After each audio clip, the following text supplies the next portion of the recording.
Dames et messieurs, à la une de l'actualité internationale, l'Iran vient d'annoncer le début de l'opération La vraie promesse, acte 3. C'est très chaud à l'instant où nous sommes en train de parler. C'est très chaud du côté d'Israël. Oui, Israël a vraiment eu l'Iran jusqu'au petit matin, 7 heures, 8 heures. Les avions israéliens étaient encore dans le ciel iranien en train de bombarder. Oui, ils ont réussi leur coup. Beaucoup sont allés au repos éternel. Beaucoup de commandants. C'est-à-dire, les hommes les plus importants dans la hiérarchie militaire iranienne ont été liquidés. Mais l'Iran est très remonté plus que jamais. Et l'Iran et ses alliés sont prêts à entrer dans une danse infernale. L'Iran annonce la vraie promesse. Acte 3.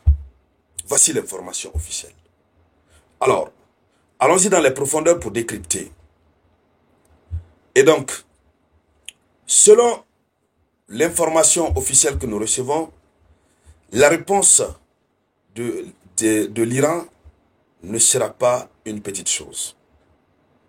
Nous apprenons que 800 missiles et drones sont déjà en place depuis plus de 24 heures et pointés sur Israël.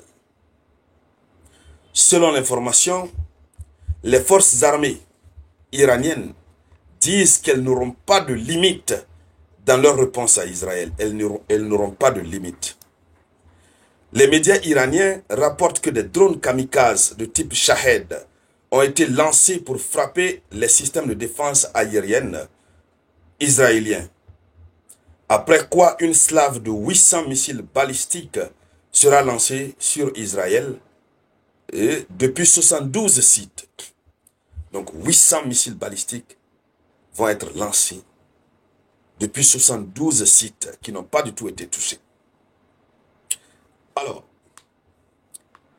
donc ces 72 sites, c'est y compris des sites souterrains à travers l'Iran. Vous savez que l'Iran a des sites souterrains.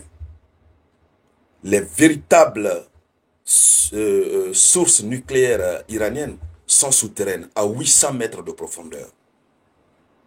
Alors, l'Iran a même annoncé que cette frappe d'Israël est d'ailleurs la motivation, la raison pour laquelle l'Iran va développer son programme nucléaire. L'Iran n'avait pas envie, mais elle va désormais développer son programme nucléaire. À cause de ça, elle ne va pas négocier.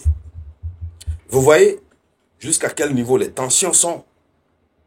Jusqu'à quel niveau les tensions sont. Israël avec ses alliés, l'Iran avec ses alliés. Avant de continuer sur la nature de la riposte, nous apprenons déjà que c'est très grave du côté d'Israël. D'abord, hier nuit, l'état d'urgence avait été décrété. Nous apprenons que le président, le premier ministre, Benjamin Netanyahou, il a quitté l'Iran, Israël. On a vu son avion dans les airs, on ne sait pas il va où, une destination inconnue. L'état d'urgence serait décrété. Oui. Et puis à l'instant où nous sommes en train de parler, beaucoup d'Israéliens cherchent à se mettre à l'abri. Vous voyez combien de fois c'est triste. Des gens qui vivent paisiblement et qui un beau matin décident de se créer des ennuis à cause des manigances des États-Unis et autres.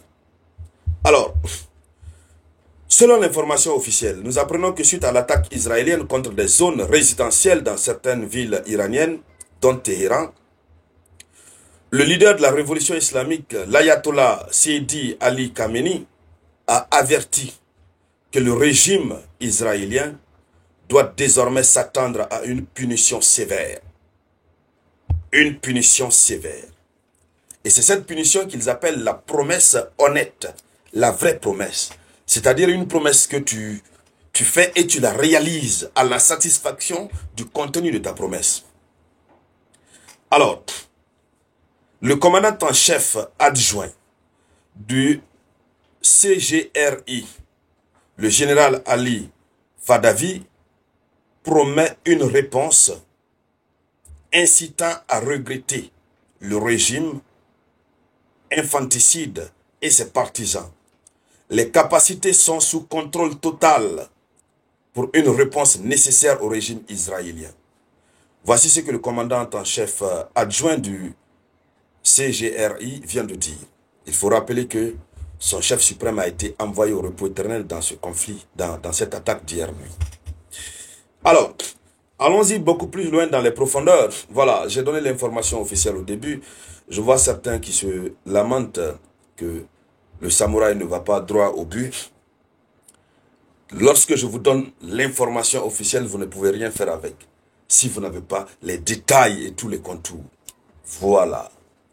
Donc, je vous ai donné l'information officielle au début. Les détails, c'est ce qui fait l'information officielle. Le décryptage. Sinon, les informations en tant que telles, bon, vous pouvez avoir la possibilité de retrouver un peu partout. Voilà, donc, j'ai fait cette précision pour certaines personnes qui ont eu à toucher cet aspect. Et voilà. Notamment certains de mes frères du Gabon. Voilà. Nous, ici, on va dans les détails pour permettre aux gens de comprendre. Et je m'adresse ici à une communauté confondue. Il y a des gens qui ne sont jamais allés à l'école. D'autres ont fait des hautes études. Donc, j'utilise le langage qui me plaît pour m'adresser à cette foultitude et multitude de personnes. Je ne vais pas utiliser un langage académique ici et puis les gens ne vont pas me comprendre. Ça ne marchera pas. Je vais utiliser le langage qui me plaît ici. Voilà. Ça, c'était la petite parenthèse. Donc, parallèlement, Israël suspend toutes ses missions diplomatiques dans le monde entier. Toutes ces missions diplomatiques ont été suspendues dans le monde entier. En relation avec les événements récents. Alors là, c'est compliqué.